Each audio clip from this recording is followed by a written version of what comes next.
Mbote mwana mboka. Mbote maman journaliste. On se présenter na micro na biso ya sango ya Congo. Ouais, ngai président Ridi Balonga ya parlement debout Bandan Adoula. Donc so ina Bandan donc président Ridi Balonga. Mona ngai. Mwana mboka question na ngai mutuna na ngai ezali boye par rapport à ba propos ya président Martin Fayulu oyo a décidé que tant que l'armée sera dirigée par le FCC. Félix, le président de la République, M. Félix Antoine Tshisekedi, ne réussira pas son mandat. Yo kolobani na wana. Bon, en fait, maman, vous savez quoi, au monde politique ya Congo ndenge kendele. Eza na ba politiciens mususu balingi ko tromper bato ba yebi politique bien te. Ndeko Martin Fayulu sa lobi makamba bongo okamusanga akokamusanga makasi. Pouvoir au Félix Azala ngo babengi garant de la nation et puis commandant suprême. Mouto babengi commandant suprême armée za yaye nani on manipulé au niveau ba la kisegeno ba yebi politique était non ba yebi politique était ou soit azo dévoiler ba secret ba agenda caché à Joseph Kabila o bango ba yebi po yena Joseph Kabila ba bango mo beta featuring ndeko na muzito agenda kuna kingakati makomba ndo sola segezeli makambu oyo omonda za kumifunda bana Congo bandeko na nga ba diaspora Martin Fayulu akomosa théâtre. Comment est-ce que bakoki kobeta featuring na monsieur Joseph Kabila Kabang tandis que bino na bango ozali na coalition ya zali autorité morale ya FCC? Non, az autorité morale ya FCC toboité mais aza muto akoza na agenda caché. Tomoni yango so azali autorité morale ya FCC ko permettre Shadara ko loba bêtise wa loba jwana. Non, so Shadara loba on sait que ye ayebi batika ko tromper peuple congolais. Biso na bango toza na coalition to sali pomboke ke na kaote. Toboyaki ke nomboke ke na kao. Président Félix a eu pouvoir en lui à colingate à sa pouvoir ya chasse aux sorciers. A bien avoir même Martin Fayulu wana soldat du peuple. Oh biso ba combattant to bundi atika lo boka biso na libanga te mais jour wana bi Martin Fayulu soldat du peuple yaka na tandelo loboko non loboko neza très sale. Si le mbopa abina te loboko na poche. A otira la suko bimisa ngote. Lelo oyo coalition et salami entre FCC cash pomboke ke na kaote. À quoi sert ekoma lisusu balobaki bazongaki mama susi na biso za Congo ke liboso Congo ekende liboso o bakendaki bazongaki tobo yango te ba agenda kashona bango ezala nul sans effet pour l'être so mboko to dedia ko na nzambe to kende nzela France te to ko tika na formation to dedia ko na nzambe elo no sa Martin Fayulu asa la politique o ezali ke non aza ko aider peuple congolais masa la politique te ya kokosa ba pangistanais bande konae atike loko wana garant de la nation et puis commandant suprême des chefs de l'État. Yende azamo kondi ya ba institution nyonso na armée na kati ya république. So ka lobelo ko annonce ki sanga seka politicien te. Yango biso na IDP stolo ba vomie se anzete ki o mata ba campus ebele. O ba Martin Fayulu ba mata batika biso. Mboka oyo ebebi et pas ba professeur. So ke place o lobi biso cette coalition. Bango to ka professeur ngani, professeur 18 abasaini. Mais batu ya sanzete na 9 mois gratuité enseignement. Il faut être à Bango. Donc, on a un Martin Fayulu par rapport à la création de Yango. Mwana mboka par rapport il y a le 14 décembre oyo meeting oyo kozala organisé na meeting oyo bengami na kombo ya Kabila Forever ya bandeko na biso balingi basala pona yo okolobani na micro na biso ya sango ya Congo parce que to monaki awa tant batombola ki nanu banderole pour que meeting esala mako annoncer meeting le 14 décembre batumba ki banderole wana pe créer ki moi makambo kotumba lisusu bande effigie ya chef de l'état nini yo koloba micro na biso ya sango ya Congo. Maman moni question tuninga wana réponse e bima ya bien ya clair mais avant la kende na réponse wana na ngina e bisa oboy na ngina lo banao makambu ya kotumba ba effigie wana biso na kati ya IDPS toyebi makambu wana ndenge elekaka toyebi makambu wana ndenge elekaka toyebi ba parti nini na ba plateforme nini oyoyo basalaka makambu pona makambu e bima na ndenge ya mabe makambu otumba ba effigie toyebi yango biso to na parti état de droit.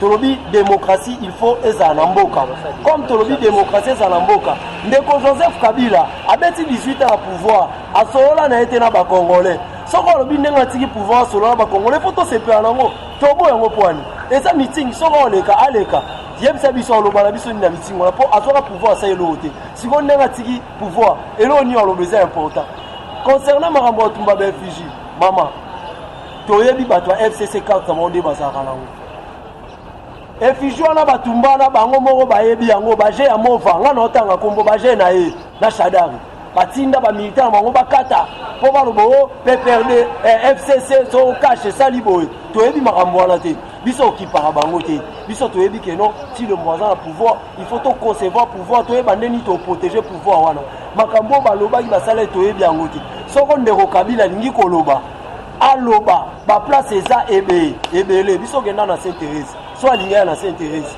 tota so peuple congolais yambaye soko alingi aya ana triomphal tota so peuple congolais yambaye toza démocratie akomela gouverneur asenga place biso bakombata IDPS tokopesa pe ye toloba tosepeli sala oyo lingo sala loba peuple yoka po 18 ans tozala pe na nzala oyoka eza lokola bafuta nyongo po 18 ans aloba te soko alobi mabe eza wana mais akoloba nini gratuité enseignement bi yango mama bonso ayeli bino discours madame soko ye nani discours malamu mama yo bali mwasi obetine 18 obotisi ete bokabwani oye suso banena linga yo mwasi oyo banandimi polo bane tosonga na mbalo na tomela bakisi tobota a jamais ayebi yoko eloko ayebiso kende luka mwasi moko bondeka na oboti so oboti wande tokoyeba ndeni tokosala donc ye ndenge aza wana aluka na mwasi mosu abotisa apo toyeba ndeni na osala mwasi yango ozoya mwasi waye kai mwasi eza République démocratique du Congo toloba mpo azalaka congolais te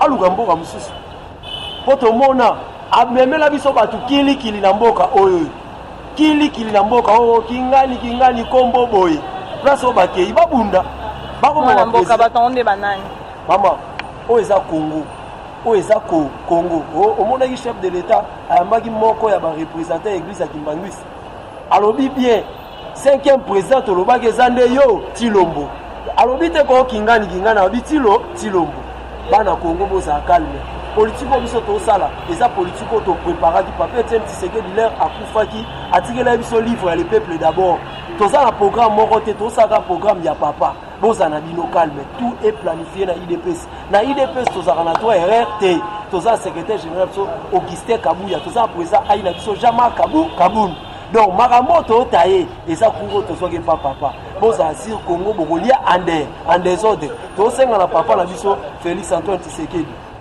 eloko tosenga il faut ba toilette publique esalama po oyo toyoka na oyo tosante ya kosumbeko en désordre na Congo donc bana Congo bozala calme nyonso ekebia ba diaspora tozobeta tolo tozotuta et puis tobeta tolo na République démocratique du Congo ndenge eza wana lokuta ekomi koya na essentiel vérité ekomi koya na escalier botika na bino koyoka biyoka biso nde toza sur place awa pour mon représentant biso aza malamu biso ba parlementaire debout to souffrir tozolekisa batana biso pona on peut évangile ya IDPS et puis ya République démocratique du Congo mais batu ba bénéficier na pouvoir on ba komi ko bénéficier liboso baza ku bat na biso te matungulu ye wana azwibad salaire combien azwa Moïse Katumbi ou a téléména Tilombo représentant ye wana ke deuxième président ya assemblée mondiale ya FIFA ye wana ke mais biso ba combattant to tika basala ndenge nini bolisu to nomé nani boyebisa biso mto ba bozala problème na ba justice internationale biso te mto ba katela bino suba inane biso te yango to lobi boye ndeko Fayulu ndeko Bemba ndeko Kabila bino tuboyeba oeza Congo ya bakongolais mwana mboka tomonaka bino na bamikro na biso koloba ke bato oyo ya pouvoir passé basalaka mabe basalaka eloko nini ezali kozanga président de la république to oyo ezali kobangisa ye kofine dans le passé mama toza pouvoir toyebi nini tosala baobi kokima mbangu mingi mpe ezalaka mabe makambo ebando ya malembe comprendre Tilombo sikoyo te mandat ya chef de l'état basalaka yango soka sali mandat na mon bévason yango en fait mandat ya chef de l'état 5 ans soto komi na 5 ans moi bongo comparo na bato basali 18 ans tosolola nanu Tilombo a politicien et puis lo mo fona ebisabino o na ebisabino mneza sérieux Félix auti na kati ya ndaku ya opposant historique politicien munene aza na droite bo comparer na bato mususu Lamuka boyebi la plupart bata lamuka bauti na ndako ya ba commerçants minene ce sont des commerçants minene na kati mboka oyo donc les boya na politique faut pas ça na maîtrise bayebi que leader la politique eza mwana opposant historique Félix Antoine Tshisekedi Beaucoup comparer bisoté bon c'est la 5 ans pour comprendre. Toka ba projet de société ba tumisusu. Tolobate tozela yango 18 ans to mona. Ya tilo momo landisa su pouvoir oh non. Et l'on est là qui ça. Eh non, to moni Frank Diongo bakangi kaka abimate abimi. Tokei oh non, boy na boy. Et ça le boko misuni tolia, boko lia en désordre. Boza na bino calme. Pour tolia bien en Congo, il faut ba lamba. Pour na ko lamba ezani. Président nga so bima so bongisa ba relation no ba pays nyonso. Oh bino bobebisa. Oh bino bobebisa. Ndeko na ngai faut toloba. Oh bino bobebisa. Tina kata République démocratique du Congo. Bomona ka ba politicien belé a oh la muka zonga bo Jean-Pierre Bemba Martin Fayulu. So ba no sabino wa mabela ba boloba te. Bomoni zando ebisa Congo. Zando ya diriger. Zando ya bomano mona. Diriger et pas expatrié. Libanais Hassani contrat sala na Jean-Pierre Bemba. Banda 2004 na 1+4. Contre Basala, après Sango Libanais, Zandouana Boumona. Mais lelo avec Tilombo, Maramounion Swekoué, Bino Bo comprendre dans la diaspora. Est-ce que na poto de Bino Bosarana, un Congolais qui dirige Zandoua Poto, Akoma Yenda tête alliée en bon nom, mais Aïe Salama. Mais bateau belle bon on a regardé l'eau qu'on a batala, Moutaza pouvoir, que Boy battre Jean-Pierre Bemba Salon, Banana 1+4. Yango lobby Congo Zeba Congolais. Maramwana Nyosu Abou, ya, si le monde n'a été autant Maramna Mesa. Congolais, il faut retrouver valeur naïe. Kobanda na mboka neti libanda ya mboka. Elo biso tolobi yango wana. Merci mingi mon mboka numéro no ya téléphone pe mo de la fin na yo. Donc elo na osugisa pona suka fana pesa numéro nazo sugisa boy. Bandeko na biso ya ba diaspora, bo soutenaka biso mingi. Elo to senga na bino soutien na bino suka ka epa na biso te ti epa ya mokonza mboka. Sur le plan spirituellement et puis financièrement. Pourquoi tu dis financièrement? Na ba ingénieur so ça la bateau ba telemela. Ba makambo batu mabe na Congo faut soutenir bango. Donc ngai naza président ya parlement debout ya Bandal. Numéro na ngezali plus 243 085 85 29 729 085 85 29 729. Soko bobengi pe chaîne oyo à travers ye bozwanga malamu. Donc botika la malamu na sepeli. Ok, merci mingi mon mboka. Ok. Eshima, votre magazine qui bat au rythme de l'actualité. Une réponse à vos besoins en information, un éclairage dans divers domaines. Impartial, documenté, instructif. Eshima au cœur de l'info. Retrouvez la nouvelle édition. Exclusivité, Sakombi Molendo, le réformiste qui vient stopper l'hémorragie, suspension des fonctionnaires peu intègre, numérisation des titres fonciers et climat de confiance avec les collaborateurs, le nouveau gestionnaire des terres congolaises fixe les nouvelles règles de jeu. Focus, Lambert Mindi, Omalanga, le souverainisme comme un dogme. Redressement délaissé, Tomaluaka Losenjola, l'homme de la situation. Dossier Eshima, fini les vacances, vive les rentrées. De la politique au judiciaire, en passant par les scolaires, les derniers trimestres de l'année 2019 en RDC est décoiffant. Économie, BCC, un cadre des rétrocommissions et détournements à passer au peine fin. Découverte, Claude Ibalanki et Colomba, les coordonnateurs du MNS au centre de l'action de Félix Tshisekedi dans le Grand Lac. Les dialogues et pourparlers en RDC qu'en tire le peuple. Tubaou, la clé de la mythologie kassaïenne. Retrouvez l'intégralité du magazine Eshima dans les kiosques. Eshima Magazine, un nouveau standard d'information.